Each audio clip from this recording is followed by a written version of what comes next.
생생경제.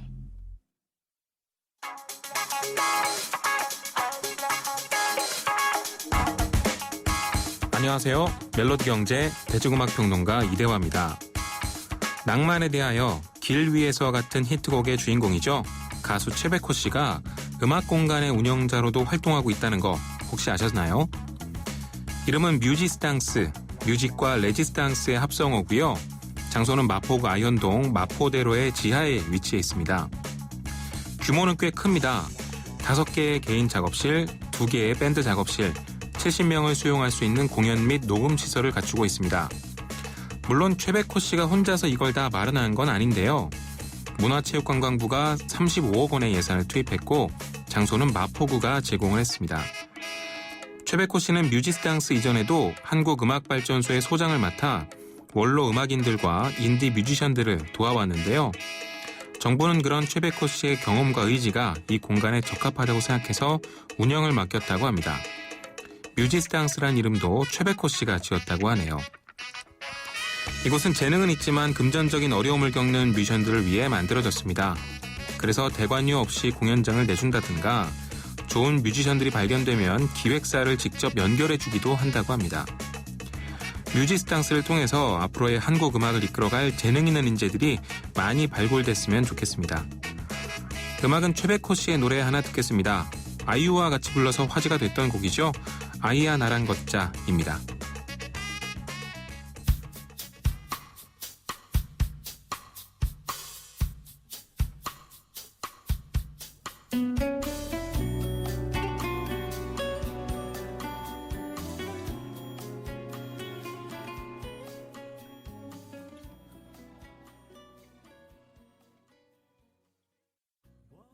하얀 쌀에 옛 어머니의 지혜가 더해지면 들리세요? 한 방울도 뺏기지 않는 빨간 쌀의 능력. 촉촉해지고 싶은 만큼 촉촉해져요. 진한 보습이니까. 한율 진액 스킨. 안녕하세요. 영화배우 황정민입니다. 유플러스 가족 무한 사랑 들어보셨어요? 가족 중 한 명이라도 유플러스면 온 가족 휴대폰 요금을 매달 할인해줍니다. 거기다 인터넷까지 유플러스면 LTE 무한대 요금을 최대 반값으로 쓸 수 있습니다. 국내 유일 유플러스 가족 무한사랑 클럽. 지금 유플러스 매장에서 만나보세요. 피자, 가격이냐 맛이냐 그것이 문제로다. 광수씨, 피자헛에선 둘 다 포기하지 마세요. 크랩쉬림프, 포테이토 소시지, 치즈, 갈릭 불고기 5천만이 사랑하는 토핑만 올려 더 맛있는 피자. 2판 주문 시 한 판 9,900원. 피자헛. 김인경의 생생경제. 논란이 되고 있는 경제 이슈에 생생경제가 떴다. 생생경제 오늘의 2번째 인터뷰는요. 내일 출시되는 안심 전환대출. 돈 없는 서민에게는 그림의 떡입니다.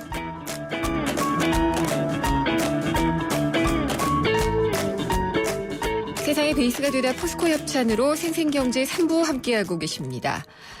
작년에요. 주택담보대출 증가 속도가 2008년 이후에 최고치를 기록을 했습니다. 어쨌든 가계빚이 많이 늘고 있다는 건데요. 이 가계부채의 구조 개선을 위해서 나오는 상품이 내일부터 16개 시중은행을 통해서 판매가 되는 2%대 고정금리의 안심 전환대출입니다. 집 사느라고 빚내서 정말 살기 어려운 하우스푸어들의 관심이 급증할 수밖에 없는데요. 그런데 한 민간경제연구원에서 정부가 내놓는 이 안심 전환대출이 정작 가장 필요한 저소득층에게는 그림의 떡일 뿐이다. 그러니까 이용하기는 쉽지가 않다라는 보고서를 내놨습니다. 이 어떤 얘기일까요? 직접 보고서를 내놓은 LG경제연구원 조영무 연구위원을 전화로 연결해 보겠습니다. 조영무 연구위원님 안녕하십니까? 네, 안녕하세요. 네. 가계부채 문제 심각하다 누차 말씀을 드렸고 저희 프로그램에서도 계속 분석을 하고 있는데요. 이번에 발표한 보고서를 보니까요. 정말 수치로 확인이 확 되더라고요. 그렇죠. 예. 최근에 가계부채가 급증을 하고 있습니다. 지난해 한 해 동안 네. 일어났던 예금은행의 가계대출 증가액은 38조 5천억 원이었어요. 그 한 해 전이죠. 2013년 1년 동안의 증가액이 13조 9천억 원이었으니까 네. 한 2.8배 정도가 됩니다. 네.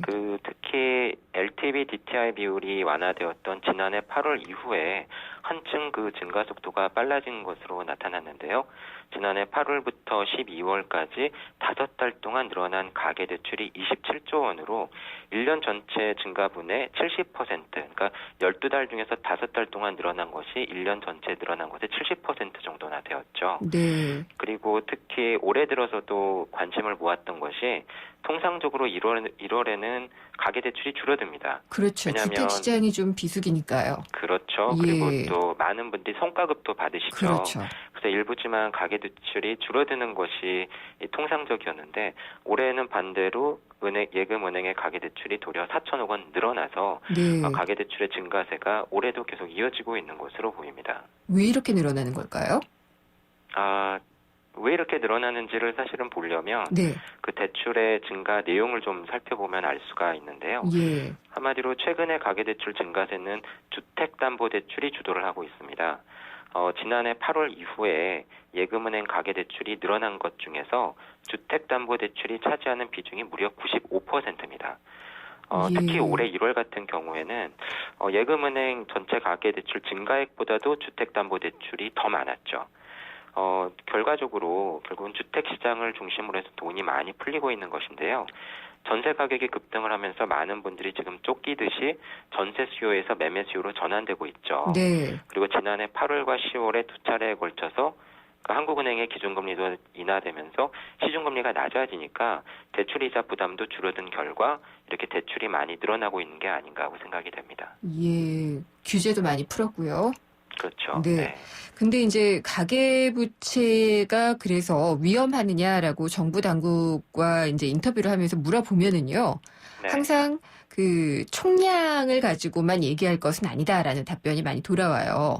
네. 그러면서 그래도 걱정이 되는지 이 내용을 좀 바꾸기 위해서, 그러니까 가계부채가 갖고 있는 위험을 줄이는 방법으로 내놓은 게 이 금리를 좀 낮춰주고요. 고정금리로 고정시켜서 빚의 내용을 바꿔주는 안심전환대출, 이 상품을 내놨거든요. 네네. 그래서 내일부터 출시가 된다고 하니까 다들 뭐 2.5%면 상당히 낮으니까 관심들이 많은데 네. 박사님께서 분석을 내놓으신 걸 보니까 안타깝게도 저소득층에게는 전혀 도움이 안 된다. 그림의 떡이다 분석을 하셨더라고요. 그렇죠. 어떤 이유에서인가요? 설명을 잘 해주셨는데요. 예. 사실은 정부 정책 당국에서 바라고 있는 것은 가계부채의 평균적인 수준으로 볼 때 변동금리부 대출의 비중이 너무 높으니까 네. 그것을 고정금리 대출로, 그리고 만기에 가서야 한꺼번에 갚는 대출들이 많아서 불안한 것 같으니까 나누어서 갚는 균등 분할 상환 대출의 비중을 높이고자 하는 것 같습니다. 그래서 말씀하신 것처럼 금리를 좀 낮춰줄 테니까 네. 이러한 대출로 쉽게 갈아탈 수 있는 안심전환 대출이라고 하는 것을 내일 출시를 시작으로 해서 이제 제공을 하겠다라고 한 거죠. 그런데 실상 어떤 계층들이 이러한 대출 상품을 이용할 수 있을까 한번 알아보기 위해서 계산을 해보니까 네. 말씀하신 것처럼 소득이 적으신 가구 같은 경우에는 좀 이용하기가 어렵지 않을까 하는 분석 결과가 나왔습니다. 왜 그런가요? 왜냐하면 예. 대출 이전에는 어쨌든 이자만 내는 대출 상품인 거죠. 네. 그러다가 안심전환 대출로 바꾸시게 되면은 어쨌든 10년 만기든 20년 만기든 이제 원금을 나눠서 갚으셔야 됩니다. 그렇죠. 그렇다 보니까는 매달 내야 되는 원리금 상환액은 늘어나게 되는 거죠. 그래서 어느 만큼 늘어나는가를 한번 계산을 해봤더니 가령 예를 들어서 5천만 원을 전환 대출 하시는 경우에 10년 만기를 선택을 하시게 되면 1년 동안 내셔야 되는 원리금 상환액이 전반 567만 원 정도로 계산이 되었어요. 네. 그런데 이러한 상환 부담액은 이자만 낼 때에 비해서 상당히 많은 금액을 더 부담하셔야 되는 상황이 되는데 그 비중이 소득 하위 20% 계층 같은 경우에는 1년 동안 벌어들이는 평균 소득액의 한 44.5%나 되는 것으로 나타난 거죠. 한마디로 1년 동안 벌어들이는 소득의 40% 이상을 이제 더 내야 되는 상황이 되면 과연 이용하실 수 있는 가계가 얼마나 많을까 걱정을 하게 되는 부분이죠. 네. 반면에 소득 상위 20% 계층 같은 경우에는 이렇게 추가적으로 부담하게 되는 비중이 연간 소득에 많으면 한 3% 초반대, 적으면 1% 미만까지도 떨어질 수 있는 것으로 나타나서 상대적으로 부담이 덜 되시는 것으로 나타났어요. 어떻게 보면 당연한 결과죠. 네. 그러면 원리금 보니까는, 상환이 네. 가능한 여유가 좀 있는 그런 좀 소득이 많은 계층에게만 혜택이 돌아간다는 말씀이군요. 그렇죠. 네, 예. 맞습니다. 근데 이렇게 설계가 되면은 뭐랄까요? 그 정부 당국이 의도한 것 중에 하나는 서민들의 정말 고충도 덜어주고 또 은행들의 부실 위험도 줄여주자는 거였을 것 같은데요. 네.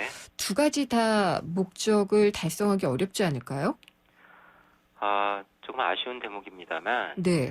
그 정부 쪽에서 처음에 이 상품을 출시를 할 때도 그랬고 지금도 고려가 되고 있는 것은 사실은 소득 계층별 상황은 아닌 것 같습니다. 네. 그래서 이것이 원래 이 서민들의 상황을 개선시킨다라고 하는 정책 목적보다는 앞서 말씀드린 것처럼 가계부채 전체로 볼 때 네.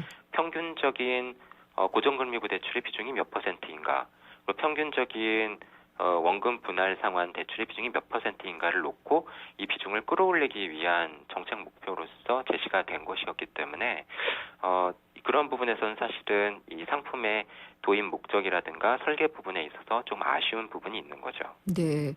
어떻게 보면은 총량이 중요하지 않다 이렇게 얘기를 하고 있지만 총량 줄이기에도 안간힘을 쓰고 있는 정책 중에 하나인 것이고요. 네. 그다음에 이제 가계부채 대책을 세울 때 좀 책상머리에서 했다는 느낌도 많이 주는군요. 예. 예. 네. 그러니까 서민들이 진짜 원리금 부담을 많이 지게 되면은 실제적으로는 사용할 수가 없게 되잖아요. 그렇죠. 예. 그래서 분명히 네. 금리는 낮아지기 때문에 대출 기간 전체적으로 보면은 내는 이자는 줄어들게 될 겁니다. 하지만 전체적으로 중요한 그렇죠. 것이 예. 중요한 것이 과연 내가 원금을 나누어서 갚아야 되는 상황이 되었을 때 네. 어느 만큼 그것이 나한테 부담이 될 것인가를 사실은 잘 따져보셔야 될 것으로 보이고요. 단순히 전체 대출 기간 동안에 이자가 줄어든다고 해서 면밀한 이런 계산 없이 섣불리 신청하셨다가는 갑자기 원리금 상환 부담이 높아질 수도 있거든요. 네. 그래서 반드시 잘 따져보신 다음에 신청하시는 것이 꼭 필요하실 것 같습니다. 근데 이제 저희가 생생경제가 금융위원회하고도 인터뷰를 했을 때, 이런 얘기도 했거든요. 가계부채 대책을 내놓을 때, 가계부채의 70% 이상은 상위 계층이 갖고 있기 때문에 사실 네. 부실화 위험은 그렇게 심각하지가 않다라는 얘기도 분명히 하셨어요. 네네. 이 점은 어떻게 보시는지요? 그럴 때 많이 인용이 되었던 통계가 네. 소득 4분위와 5분위, 한마디로 그렇죠. 소득이 가장 많은 계층 40% 정도가 네. 전체 가계부채 한 70% 정도를 가지고 있는 걸로 파악이 되신 것 같습니다. 네. 그래서 어쨌든 전체 가계부채에서 상위 계층의 비중이 높기 때문에 가계부채 문제가 심각하지 않다라고 하는 분석이 지금 나오고 있는 거죠. 그런데 여기서 저희가 좀 눈여겨봐야 될 것은 무엇이냐면 그 현재 또는 최근에 이런 그 비중이 문제가 아니라 어떤 계층, 어떤 소득 계층에서 지금 대출이 빠르게 늘고 있는가를 반드시 고려할 필요가 있는데요. 네. 분석 결과에 의하면 소득 상위 계층보다도 소득 하위 계층일수록 최근에 담보대출이 빠르게 늘고 있는 것 같습니다. 네. 모두에 그 최근에 이 가계대출의 증가세를 주택담보대출이 주도하고 있다고 말씀을 드렸죠. 그렇죠. 근데 2010년부터 2014년까지 기간 동안을 보니까 소득 하위 20%에 해당되는 가구의 담보대출이 평균적으로 78.3%나 늘어났어요. 그게 소득 1분위가 되는 건가요? 그렇죠. 소득 예. 1분위죠. 소득 상위 20%라고 불리는 소득 5분위 가구 같은 경우에는 해당 기간 동안 담보대출이 14.9%밖에 늘어나지 않았어요. 네. 그러니까 결국은 비교를 해보면 소득이 많은 계층이 아니라 소득이 적은 계층을 중심으로 해서 최근에 담보대출이 빠르게 늘고 있다라고 하는 이야기고요. 그렇다 보니까는 뭐 비중으로 놓고 보면은 전체 가계부채에서 소득이 많은 사람들의 가계부채가 어쨌든 더 많기 때문에 불안하지 않다라고 하는 네. 분석도 나올 수 있지만 이렇게 저소득층의 가계부채가 빠르게 늘고 있다라고 한다면 저소득층의 가계부채가 차지하는 비중도 계속 높아지겠죠. 그렇게 되면은 사실은 그 안심하기는 어렵지 않나 하고 생각이 네. 됩니다. 그러니까 이제 정부에서 얘기하는 상위 계층이 갖고 있는 가계부채 70%라는 게 금액으로 볼 때는 그럴 수가 있을 것 같은데 네. 일단 그 내용을 보면은 소득이 낮은 1분위에서 담보대출 증가율이 아주 많이 늘어나고 있다. 라는 그렇죠. 말씀이시군요. 이 부분이 상당히 중요한 부분일 것 같은데 적은 액수더라도 네. 소득 대비해서 갚을 수 있는 능력이 떨어지면은 부실화되고 서민들도 고통이 가중될 테니까요. 그렇죠. 예. 그러면은 정말 이 안심 전환 대출이 저소득층의 가계부채를 좀 부담을 줄여줄 만한 상품이나 대책은 아니라고 보시는 건가요? 아무래도 말씀하신 것처럼 네. 소득 계층별로 이렇게 분리를 해놓고 봤을 때 네. 저소득층의 가계부채 구조를 개선한다라든가 또는 원리금의 상환 부담을 낮추어 주기에는 이 계층은 한꺼번에 늘어나는 원리금 상환 부담을 감당하기 조금 어렵지 않을까 싶고요. 네. 그러다 보니까는 소득 하위 계층일수록 이런 구조 개선의 효과가 좀 제한적이지 않을까 하고 생각이 됩니다. 그러면은 안심 전환 대출을 제외를 하고요. 네. 이 저소득층, 우리가 서민이라고 부르는 사람들의 이 부채 부담을 줄여주기 위해서는 어떤 종류의 대책이 필요할까요? 부담을 줄여주는 것만 가지고는 안 될 것 같고요. 네. 조금 전에 말씀드린 것처럼 어쨌든 이런 소득 하위 계층의 부채가 빠르게 늘어나고 있죠. 네. 상대적으로 상환 능력은 계속 약해지고 있거든요. 그래서 이쪽 계층의 부채가 계속 늘어나도록 하는 것은 어쨌든 좀 적절히 조절될 필요가 있을 것 같습니다. 그러면 대출 너무- 규제 완화를 다시 고삐를 쥐어야지 된다는 말씀이신가요? 한마디로 단순히 네. 살고 있는 집 같은 담보가 있다고 해서 그냥 금융기관들이 그럼 대출을 빌려가십시오라고 쉽게 대출을 빌려주는 상황은 조금 바뀔 필요가 있을 것으로 보이고요. 네. 이것이 만약에 규제책이라고 한다면 반면에 지원책도 있어야 되겠죠. 네. 그 지원책이라고 한다면 그 소득 하위 계층 같은 경우에는 결국은 키가 소득이 얼마만큼 늘어나고 그리고 이 계층의 부채 상환 능력이 개선되는가에 달려 있거든요. 네. 그래서 정말 적절한 가계부채 대책이라고 한다면 단순히 부채 원금을 깎아주거나 네. 이자 부담을 완화시켜주거나 그러는 것이 아니라 이들 계층의 소득을 늘릴 수 있는 한마디로 네. 취업과 창업을 도울 수 있는 대책이 반드시 패키지로 나와야 될 것으로 보이고요. 네. 그런 면에서 볼 때 예전에 나왔던 대책 중에 국민행복기금의 그 예. 대책 내용을 들여다보면 가계부채 조정과 동시에 이 취업과 창업을 돕는 대책이 동시 실시되었습니다. 네, 그래서 알겠습니다. 이러한 성격의 대책이 예. 더 확대되고 더 활성화될 필요가 있지 않나고 생각이 됩니다. 예. 그러니까 소득 증대 방안도 함께 나올 필요가 있다라는 말씀이시죠. 반드시 나와야 될 것 반드시. 같습니다. 예. 네. 오늘 말씀 잘 들었습니다. 감사합니다. 네, 감사합니다. LG경제연구원의 조영무 연구위원이었습니다. 차우가 같네 차우가 같아 2588 2588 홍제동 김수미 상담원 대리운전 1기 오늘은 실수로 이중 배차가 돼서 택시비 달라는 기사님과 나한테 직접 오라는 고객님 달래느라 고생 좀 했네. 그래도 좌우로 정렬 2588 2588 에이스 고객 이정재. 침대를 말하다. 가구는 디자인만 보고 사도 되지. 근데 침대를 그렇게 사봐라. 아침에 어떻게 되겠어. 잡았으면 알 텐데. 침대는 가구가 아니다. 침대는 에이스다. 에이스 침대. 쉐보레 4주년 기념 빅4 업그레이드 프로그램. 인기 모델 구입하고 추가 비용 없이 업그레이드 받으세요. 크루즈 구매 시 트림 업그레이드. 캡티바는 프리미엄 팩으로, 말리부는 디럭스 팩으로. 올란도는 DMB 내비게이션을. 놓치기엔 너무 빅한 혜택. 3월 한 달간 일부 모델 제외 홈페이지 참조. Chevrolet, find new roads.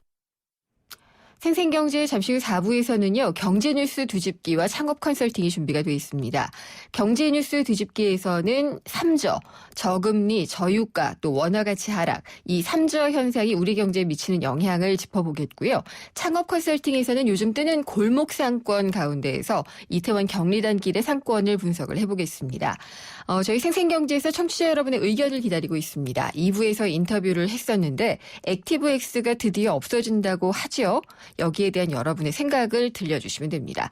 편리한 게 먼저일까요? 아니면 보안이 우선시 돼야 될까요?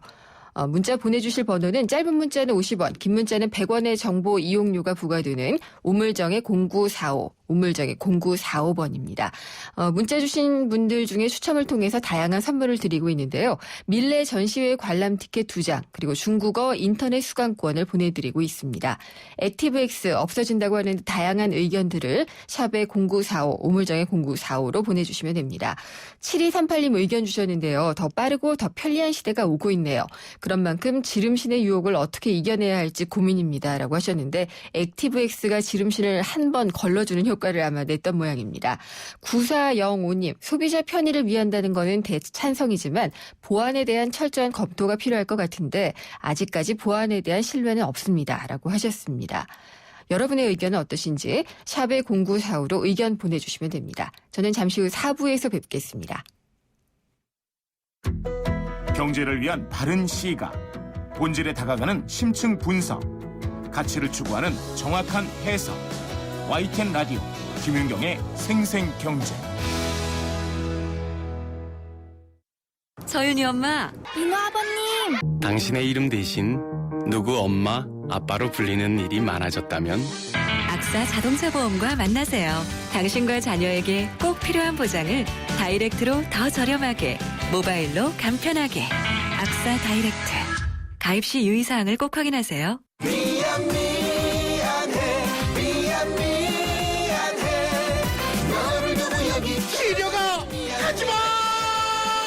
한 번 떠난 시력은 돌아오지 않습니다. 스마트 시대. 눈의 피로. 시력 강퇴엔 눈에는 눈약. 토비콤 S. 피자 가격이냐 맛이냐 그것이 문제로다. 광수 씨, 피자헛에선 둘 다 포기하지 마세요. 크랩쉬림프 포테이토 소시지, 치즈 치즈 갈릭 불고기. 5천만이 사랑하는 토핑만 올려 더 맛있는 피자. 두 판 주문 시 한 판 9,900원. 피자헛. 이건 왜? 뉴스에선 볼 수 없었던 뉴스 속 스토리. 경제 뉴스 뒤집기 한파.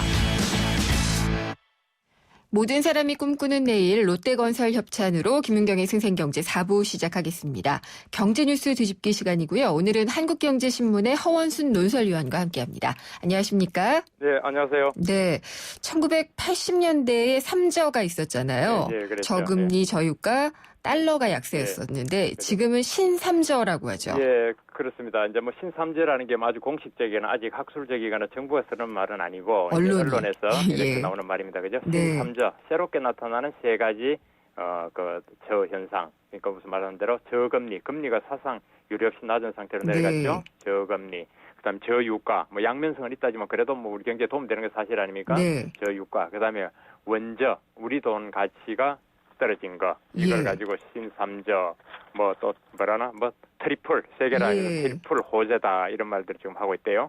그러니까 그때 80년대와 달랐던 것을 친다면 그때는 원화가 강세였고 예. 이번에는 원화가 약세인 것이 다른 예. 것은 같은데 그러면 우리 경제는 이 신삼저가 좋기는 좋은 건가요? 지금 이걸 보는 거는 네. 이 자체에 아주 뭐 그 자체보다 경제가 워낙 어렵다 그랬고 네. DA 공포다, 디플레이션이 왔다, 뭐 이런 이야기가 계속 와서 어렵다는 얘기만 했는데 최근 들어 조금 약간 좋아진 거 아니냐 하는 그런 조짐들이 조금씩 보였죠. 네. 바로 그것 때문에 그걸 설명하는 그 현상을 설명하는 데서 그리고 예. 그게 어떻게 될까 전망하는 가운데서 나온 얘기로 봐야 되겠고요.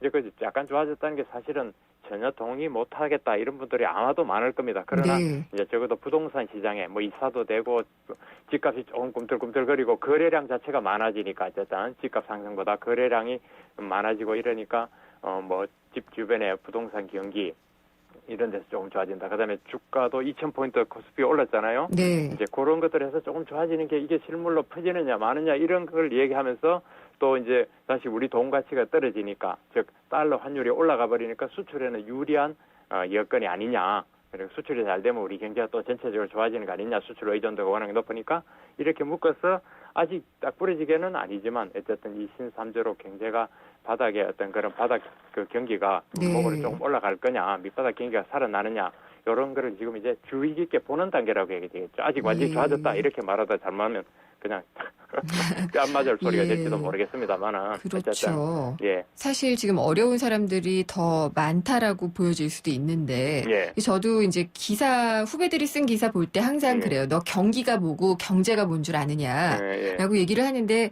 경기가 좋아진다는 것은 조금 다르잖아요. 글쎄요. 그래서 사실 우리가 지금 이런 말 하면서도 굉장히 서로가 조심스럽습니다. 그죠? 네. 이거 왜냐하면 그걸 피부로 못 느끼는 분들은 너무 많을 테고, 그러나 다만 이제 우리가 경제 지표로 보든 혹시 경기로 보든 한꺼번에 다 일제히 좋아지고 일제히 나빠지고 이렇지는 않습니까? 거기 보면 좋아지더라도 어떤 특정 분야에서 부문별로 좋아져가 점점 영향을 미치면서 서서히 확 좋아지는 것이지. 이제 그런 측면에서 본다면 예를 들어 뭐 부동산 시장에서 정시에서 좋아지는 게 옆으로 연쇄적으로 좀 선순환 구조로 갈 계기가 되느냐 이런 걸 보는 거지. 야, 한쪽에 조금 좋아졌다 해서 지금 함부로 좋아진다는 얘기를 함부로 할 상황은 전혀 아니고요. 네. 다만 그런 지표로 보면은 또 이제 가장 눈에 드러나는 게 어쨌든 부동산 거래는 이루어지고 정신이 되니까 좀 좋아지는 거 아니냐. 네. 그러나 그래도 그동안 양면성이었던 그 유가 떨어진 게 어쨌든 긍정적으로 나타난다. 그다음에 엔저는 수출 기업들한테 우리가 조금 유리한 여건이 되는 건 사실이다. 또 그리고 실제로 이런 것도 나옵니다. 가령 보면 건설 경기가 좋아지니까 새벽에 나가는 그냥 일하는 일용 노동자 이런 사람들이 이런 멘트를 우리 기자들이 가서 들어보면 작년 3월에는 뭐 한 달에 20일 일하기가 빡빡했는데 그래도 원래는 열흘 일하기가 빡빡했는데 원래는 20일 일하게 되더라. 그럼 배로 늘어난 거 아닙니까? 네. 그리고 뭐 이사가 많아지니까 이삿짐 업체, 뭐 도배업체, 가전 뭐 이런 데는 굉장히 좀 인테리어 이런 데는 요즘 조금 어쨌든 경기가 있다는 건 사실이잖아요. 그죠? 예, 가구라든가. 그게 정부가 부동산 거래를 정상화하자, 그러니까 뭐 사실상 늘리자라고 했을 때 의도했던 게 그런 주변 산업들까지도 영향을 미치자는 거였잖아요. 그렇습니다. 그리고 직접적으로 가장 먼저 어쨌든 효과가 나올 게 그거니까 부동산 경기에 어떻게든 뭐 우리가 어떻게 보면 거품이 될지 뭐가 될지 모릅니다만은 그걸 못 올려서 난리가 났었죠. 예. 근데 부동산 시장을 끌어올려서 그 경기 전반을 올린다는 것은 좀 위험하긴 위험하지 않을까요? 그렇습니다. 대단히 위험합니다. 예. 이게 영어를 가릴 수도 없고 이건 진짜 그 투기 장치에 비슷한 우리가 워낙 개인대가 많았기 때문에 그렇고 다만 이런 걸 통해서 매개로 해서 부동산은 이제 과거처럼 많이 오른다는 공감대는 안 됐으니까 그래서 이 부동산이 만약에 오른다면은 경제 성장률 범위 내에서 그냥 경제 발전하는 범위 내에서 그런 그게 되고 최소한 거래는 이루어지게끔 하자는 정부의 목표도 아마 그럴 겁니다. 부동산 가격을 확 올리겠다는 게 정부의 목표가 될 수도 없고 사실 되지도 않을 겁니다. 근데 여전히 그렇게 믿고 계시는 투자자분들은 좀 있는 것 같아요. 그렇죠. 그래서 이제 어쨌든 그러나 그 사람 조심할 일이고 거래는 되게 이루어져야 거래가 돼야 다른 그 관련된 산업도 이루어지고 또 돈이 돈다 이제 그런 이야기고요. 또 그 은행에 저번에도 우리 얘기했지만 은행에 뭐 800조 원인가는 그런 돈이 아주 단기 자금으로 있다. 이거는 전혀 생산에 그 도움이 안 되는 일이잖아요. 그게 이제 좀 장단기 또는 의미 있는 투자가 이루어지기를 어떻게든 이끌어 보려고 하는데 이제 근데 정부도 아마 조심스럽게 지금 볼 겁니다. 그 최경환 부총리도 그런 얘기를 했대요. 보니까 지금 같은 상황이면 경제 성장률은 어느 정도 약간 될 것 같은데 우리 원래 정부가 목표로 지금 성장률이 3.8%인가 그렇거든요. 목표는 그럭저럭 맞추고 갈 것 같은데 문제는 청년 실업이라든가 이 고용 문제가 그다지 쉽게 잘 안 될 것 같다. 이게 걱정이거든요. 그러니까 그게 정부의 그 고민하는 부하가 그 속에 저는 다 들어있다고 생각합니다. 숫자는 그럭저럭 맞출 수 있겠지만 그 아주 밑바닥에 경기가 다 퍼져나가는 게 어려움이 있다는 거 하고 일자리 문제가 어쨌든 청년 실업이 지금 실질 실업률이 22% 달한다는 거잖아요. 그런 걸 풀어야 될 텐데 그런 거에는 자신감이 좀 없다 이런 것 같습니다. 그런 청년 실업률은요. 예전에 그 재정 위기의 남유럽 국가에서나 보던 실업률이거든요. 그랬죠. 스페인 같은데 이탈리아 이런데 뭐 정말 그리스 정말 그 남유럽 그리스 스페인 그 청년 실업들이 얼마나 심했습니까? 그래서 그게 사회의 불안 요인이 되고 어떻게 해법도 잘 안 나오고 저 대학생들하고 대화할 때 그런 얘기를 많이 했습니다. 그 얘기를 하면서 그런데 스페인 청년은 생기기도 잘생기고 스페인어도 잘하잖아요. 그러니까 스페인 청년들은 독일 가서 취업을 할 수 있습니다. 잘생긴 스페인 손남 손녀들이 독일 가서 말이죠 하면 스페인어도 잘하는 데다가 무시 청년하니까 식당에도 취업도 하고 하는데 우리 대학생들 니들은 어떡할래? 제가 물론 기성세대가 일자리를 더 많이 만들어줘야 된다는 우리 책임감을 느끼지만 너희들 또 공부 많이 하고 영어도 많이 하고요. 국제적으로 나갈 준비를 해야지. 국내에 너무너무 좁고 이 실업률이 쉽게 풀릴 것 같지가 않다. 네. 그런 얘기를 하면서 제가 그 얘기도 했습니다만. 예. 그렇다고 해서 또 다 중동 가면 안 되겠죠? 예, 물론입니다. 근데 그만큼 눈을 넓혀가지고. 네. 근데 우리 요즘 젊은 세대들이요. 우리 이야기하고 약간 벗어났습니다만. 예. 예를 들어, 제가 서쪽으로 보라 해서 뭐 중국이나 그 너머 우즈벡이나 이런데 남쪽으로 보라 베트남 이런데 보면 잘 안 갈라 그래요. 네. 불편한 나라 왜 가냐? 여기 뭐 그냥 알바생으로 조금 해도 나 혼자 알바하고 편하게 이 대도시에 그냥 뒤에서 사는 게 좋아. 이런 인식이 너무 많이 퍼져 있습니다. 그러니까 네. 국내에 좀 못한 얘기로 조금 못한 3D 일자리는 예. 외국이나 다 내줘 버리고 우리가 그렇죠. 나가기에는 마땅치 않고 이러니까 청년 실업이 가중되는 측면이 있거든요. 네. 물론 좋은 일자리일 때 많이 못 만드는 뭐 그게 근본 원인이긴 하겠지만 그런 면이 그러니까 눈높이를 좀 더 낮출 그렇죠. 필요도 예, 있다는 예, 말씀으로 국내외에서 그렇게 안 맞추고 하니까 새겨들어야 될 것 뜨는 같고요. 거예요. 예.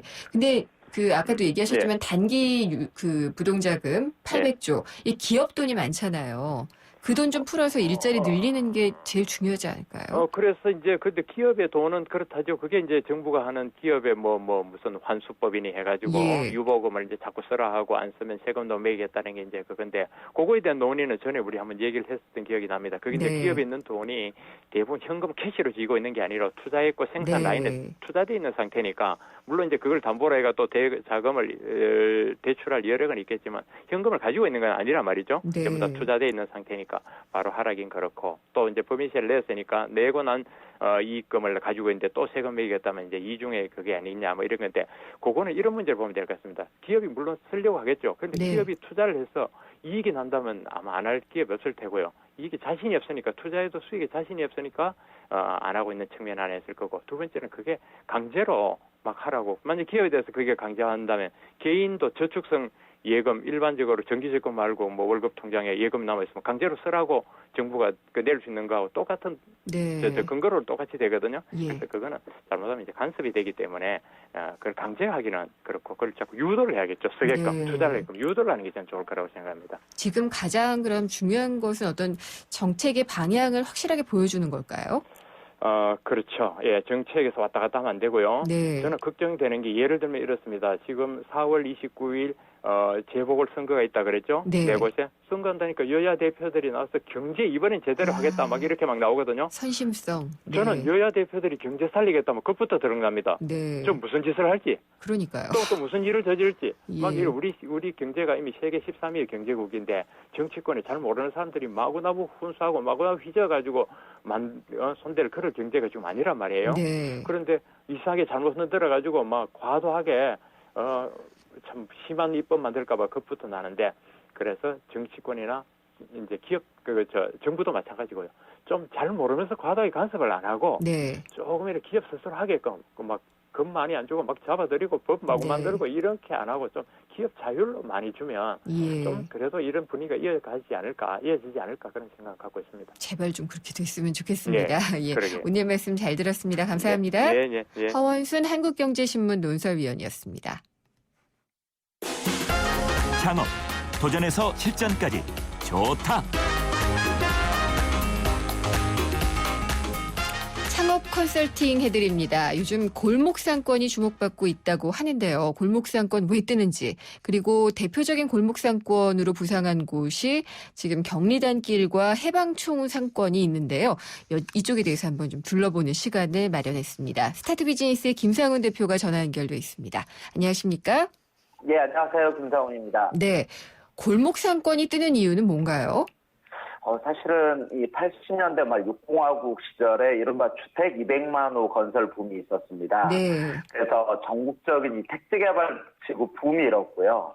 당시 분당, 일산, 평촌, 중동 3분 5대 신도시를 기점으로 이제 아파트 상권이 일어나면서부터 지금 현재 신세대들은 이 아파트 상권에서 나고 자라고 어떤 문화를 충분히 거기에서 자란 세대라고 할 수 있는데요.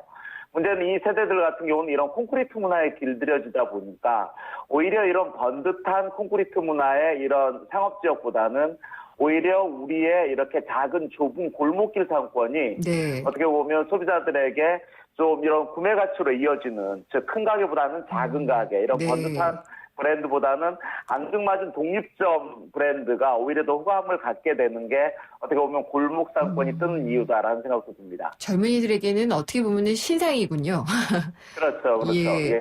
어디가 골목 상권으로 좀 주목을 받고 있나요? 사실은 요즘 뭐 전국적으로 골목 상권 얘기는 상당히 많이 나오는데요. 일단 서울 수도권 상권으로 본다고 그러면 골목 상권의 원조라고 한다면 그 옛날 압구정동, 청담동 언덕배기 골목 뭐 이런 데서 비롯해서 강남에는 서대마을도 있고요. 성수대교 붕괴 이후에는 오히려 가로수길, 세로수길 상권이 상당히 좀 주목을 받기도 했고요. 최근에 이런 홍대 상권이 뜨면서 옆에 있는 연남동이나 합정동, 상수동 골목이 요즘 신세대 여성 수요자들의 사랑을 듬뿍 받고 있는 이런 골목이 아닌가 하는 생각도 듭니다. 네. 하지만 또 외국인들은 역시 가장 한국적인 컬러가 이렇게 살아있는 골목이라고 그러면 역시 인사동 골목을 얘기할 수 있겠죠. 최근에 이 인사동 상권 같은 경우는 인사동을 찍고 삼청동이나 북촌, 서촌 마을까지 이어지는 최근에는 이런 인왕산이나 북한산이 한눈에 볼 수 있는 부암동 골목의 주말이면 이런 2030 여성들이 인사인회를 이루는 이런 경우 상당히 많고요. 요즘은 방송 때문에 갑자기 좀 급부상하고 있는 곳이 지금 앞서 말씀드렸던 어떤 이태원 상권 외곽에 포진하고 있는 경리단길과 해방촌이 아닌가 하는 생각이 듭니다. 아니 여기 왜 뜨고 있는지 저도 궁금한데요. 경리단길은 어떤 곳인지 설명을 해주시죠. 사실은 경리단길은 용산 미군기지와 남산 그리고 이태원 상권을 배우어 두고 있는 상권인데요. 네. 사실 행정구역상으로는 경리단길 그러면 이태원 이동입니다. 해방촌은 용산 이가동인데 경리단이라는 얘기는 사실은 지금도 자리를 지키고 있는 국군 재정관리단, 즉 우리나라 대한민국 국군의 경리를 담당하는 곳. 이게 경리단이었는데요. 요즘 이제 정식 이름은 국군 재정관리단으로 이름이 바뀌었습니다. 네. 대중교통 같은 경우는 지하철 6호선 녹사평역 2번 출구에서 경리단길이 시작되고요. 사실은 가장 번화가는 이런 국군 재정관리단 건물에서부터 저쪽 하얏트 호텔에 이르는 2차선 도로변이 경리단길의 가장 핵심 도로고요. 최근에는 장진우거리라는 이런 청년 창업가의 이름을 탄 이런 장진우라는 이름을 가진 여러 식당들이 생겨나면서 장진우 거리도 생겨났고요. 사실은 경리단길 같은 경우는 어떻게 보면 인근의 이태원 상권의 상세력이 커지면서 좀 이태원의 후광을 이룬 상권이라고 해도 과언이 아니다 이런 생각도 들고요. 또 이 경리단길 상권이 상당히 최근에 뭐 이런 연예인들도 많이 투자하고 이러다 보니까 경리단길 상권의 후광으로 요즘 길 건너 해방촌 상권까지 상당히 요즘 신세대 젊은이들이 좀 많이 이렇게 찾고 있는 상당히 좀 뜨는 골목 상권이 아닌가 하는 생각도 듭니다. 그렇군요. 그러면은 이 경리단길 상권에서는 대체로 가게들이 누구를 대상으로 어떤 사업을 하고 있는지도 궁금한데요. 해방촌도 그렇고요. 경리단길과 해방촌 상권의 그 업종들은 어떤가요? 사실은 이 경리단길이나 해방촌의 주 수요층은 역시 남자보다는 여자입니다. 여자 중에서도 2030 여성 수요층이 핵심 수요층이라고 할 수 있는데요. 계층별로는 아마 대학생이나 직장 여성 그리고 주말에는 가족 단위 수요층까지 좀 몰려들고 있는 이런 상권이라고 할 수 있습니다. 그러다 보니까 가장 호황업종이라면 역시 다양한 테마의 카페들이라고 할 수 있습니다. 한 끼 식사도 하면서 담소도 나누는 브런치 카페나 디저트 카페 아니면 최근에는 또 이런 뭐 스테이크 카페, 파스타 카페까지 상당히 다양한 테마 카페들의 전시장처럼 이렇게 볼 수 있고요. 사실은 또 커피만으로 수익성을 담보하기 어렵다 보니까 어떤 창업자들 같은 경우는 좀 식사류나 간편식 또 아니면 와인 같은 주류 메뉴를 접목한 이런 음식점들도 생겨나고 있습니다. 그리고 이런 여성 수요층들이 아무래도 많다 보니까 여성들의 어떤 라이프스타일을 좇아서 뷰티 관련 사업, 이른바 미용실, 네일샵, 피부관리샵, 아니면 뭐 옷가게, 액세서리샵 이런 집들도 상당히 좀 많이 생겨나고 있고 한 끼 식사 대용할 수 있는 분식이나 김밥, 최근에는 뭐 5,000원 해장국까지 생겨나고 있는 추세라고 할 수 있습니다. 없는 게 없는데요. 근데 최근에 이 연예인들이 또 경리단길에 투자하면서 뉴스가 됐는데 투자자의 시각에서 볼 때 경리단길은 어떤가요? 정말 비쌉니다. 사실은 경리단길의 요즘 상급지 평당 매매가는 3.3제곱미터당 평당 매매가가 거의 1억 원으로 가고 있습니다. 그렇군요. 사실 주택가 딜골목이라고 하더라도 골목만 맞닿아 있는 땅이라면 평당 3천에서 4천만 원은 기본이고요. 사실은 투자자 시각에서 본다면 이 상권의 현존 가치라는 차원은 좀 상당히 거품이 좀 많다 이런 생각도 들고요. 사실 이렇게 경기단길이 이렇게 투자자들이 많이 이렇게 투자를 하고 이러는 것은 상권 전망이 상당히 넓다는 거고요. 최근에 상권 전망을 밝게 하는 것은 미국 센트럴파크하고 규모가 같은 한 70만 평 규모의 바로 옆에 용산 가족공원 프로젝트가 어떻게 조성될 것이냐. 여기에 대한 개발 변수 때문에 투자자들도 상당히 좀 많이 이렇게 노크를 하고 있는 상황이고요. 하지만 지금 요즘 시점에서는 시세가 좀 급등하면서 당장의 투자 수익성을 담보하는 점 한계가 있다 이런 생각도 들고요. 상업자들은 치솟는 임대료, 임차료 부담 때문에 수익성이 좀 저하될 수도 있다. 뭐 이런 부분은 좀 유념할 필요가 있겠습니다. 네. 아무리 골목상권 뜬다고 해도 투자자나 창업자 입장에서는 주의할 점이 있을 텐데 간략하게 좀 정리를 해 주시죠. 예, 사실은 골목상권이 뜬다. 그러면 뭐 어떤 골목이든 가면 다 요즘 되나 보다 이렇게 생각하시는 분들이 있는데요. 사실은 경리단길이 우리 집 앞 골목하고 근본적으로 다르다는 것도 좀 이해하셨으면 좋겠습니다. 즉 홍대 골목상권이 떴던 것은 사실은 이 한류 붐을 이뤄서 외국인 수요도 많이 오고요. 어떻게 보면 이 한국적인 칼라, 문화적인 칼라도 있으면서 동시에 특히 지하철 접근성, 차량 접근성 이런 교통 인프라도 상당히 중요합니다. 그리고 이런 외국인 수요까지 얼만큼 오느냐 이거 중요한데요. 골목상권이 지속적인 생명력을 유지하기 위해서는 특히 최근에 문화적인 콘텐츠하고 어떻게 만나느냐 이게 상당히 중요한 것 같아요. 예를 들어서 뭐 부산의 저기 감천 뭐 이런 문화마을이나 이런 곳 같은 경우도 비탈길에 이렇게 조성된 이 문화마을이지만 문화적인 이 작가들이 직접 이 골목을 꾸미는 작업에 참여하면서 그게 방송에 알려졌고 전국적인 관광지 요즘 뭐 일본 중국인 관광객까지 여기도 많이 오고 있는데요. 저는 좀 이런 골목상권 같은 경우는 창업자 입장에서는 중장기적인 앞으로 여기 좋아진다는 것만 의존하기보다는 지금 현 시점에서의 상세력이 얼마나 되는지 그리고 투자 대비 수익성은 개별 매장당 얼마 정도 올리는지 이거 중요하고요. 알겠습니다. 투자자 입장에서는 좀 꼼꼼한 분석과 함께 상권의 이런 개발 추이나 이런 걸 잘 보면서 좀 저평가되어 있는 골목상권을 찾는 게 무엇보다도 중요하다는 생각이 듭니다. 잘 들었습니다. 감사합니다. 예, 고맙습니다. 스타트 비즈니스의 김상훈 대표였습니다. 난 귀찮은 거 싫어해요. TV 볼 때 제목만 말해도 바로 보여주고 내가 좋아할 만한 거 알아서 좀 챙겨줘요. 올레 TV는 할 수 있죠? 당연하죠.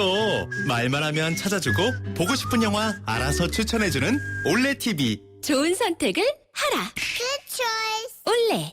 안녕하세요. 영화배우 황정민입니다.